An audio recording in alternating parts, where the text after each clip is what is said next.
আমরা যে একটা জগন্নাথ ধাম তৈরি করছি না, দেখবেন পুরীর জগন্নাথ ধামের উচ্চতায় এবং পরপর 5টা মন্দির আছে, ভোগখানা থেকে শুরু করে লোক থাকা থেকে শুরু করে, এত বড় 17 একর জায়গার উপরে।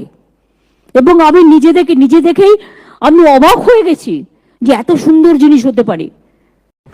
এবার দীঘাতেও পুরীর মতো রথযাত্রার প্রস্তুতি শুরু হচ্ছে।